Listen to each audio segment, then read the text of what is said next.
nakalimutan kong i-video. Pero pwede pang ihabol. Sayang. Ayan. Tawa ko siya yun. Kaya matalik siya later.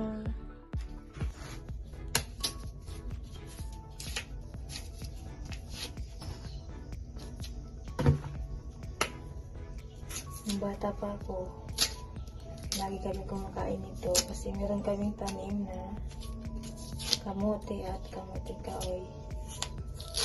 We call this balinghoy in my native dialect. In Tagalog, it's kamote kahoy. In English, cassava. We bought this for 40 pesos. The other day, not yesterday. Niluluto ko na kasi parang nangingitim na yung hindi kasi namin dumadilim gabi na. So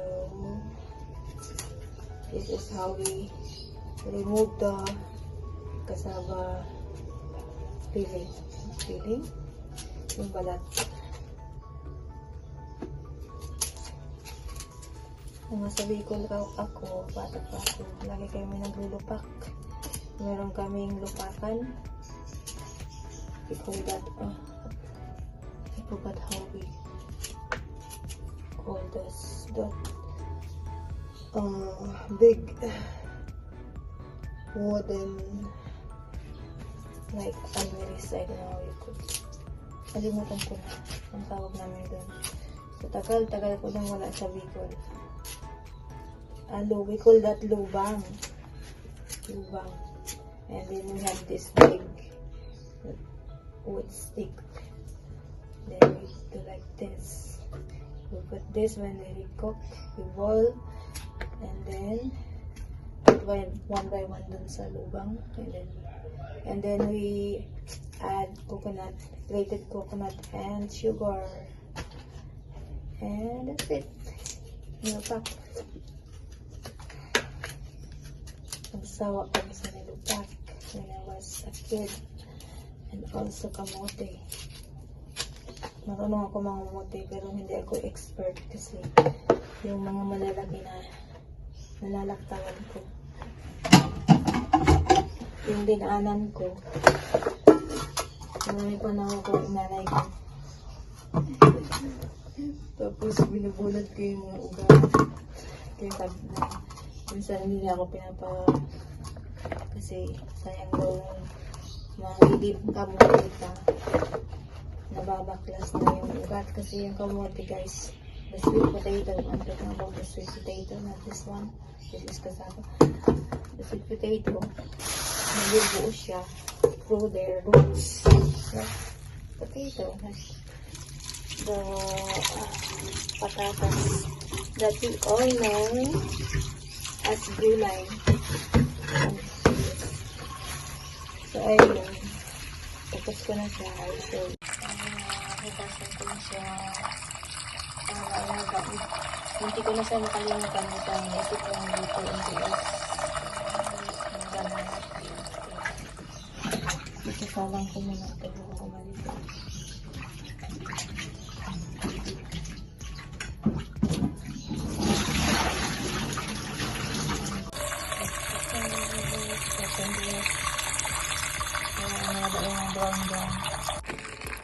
Parang nailaga na.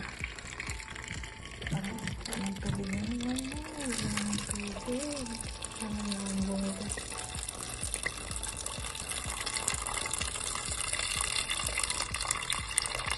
Kaya maluluto yung sabaw niya. Kanyang kadaming tubig. Cover and leave it until it's soft. Check it later. Makulo na siya. Check.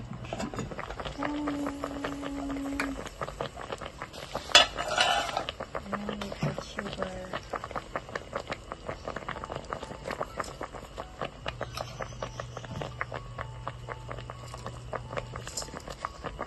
And mamaya na yung gata. Then cover again. Ayan ko na ng gata, guys. And ito siya. Nakalimutan kong i-video. At ito lang pala yung gatang binigay ko. Instant Coco Mama. Rock Aria. Damanes. Piling ko lang sa Bicol ako. I think pwede na.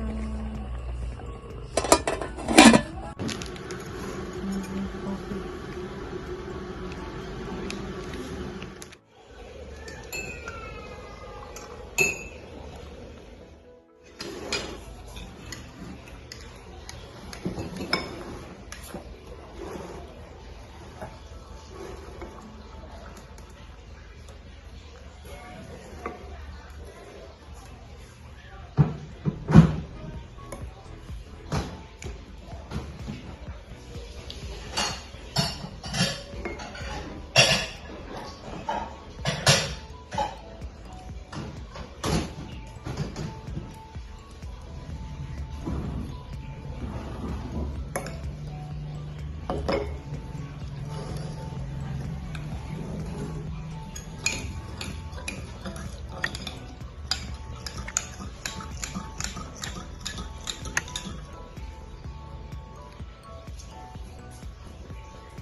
Yan.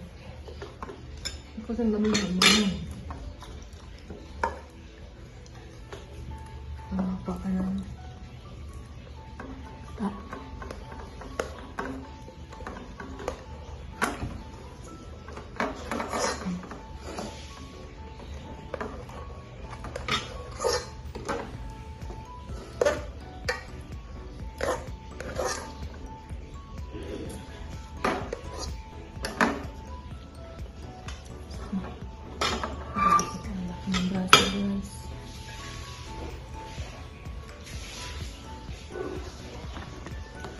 So yun lang guys.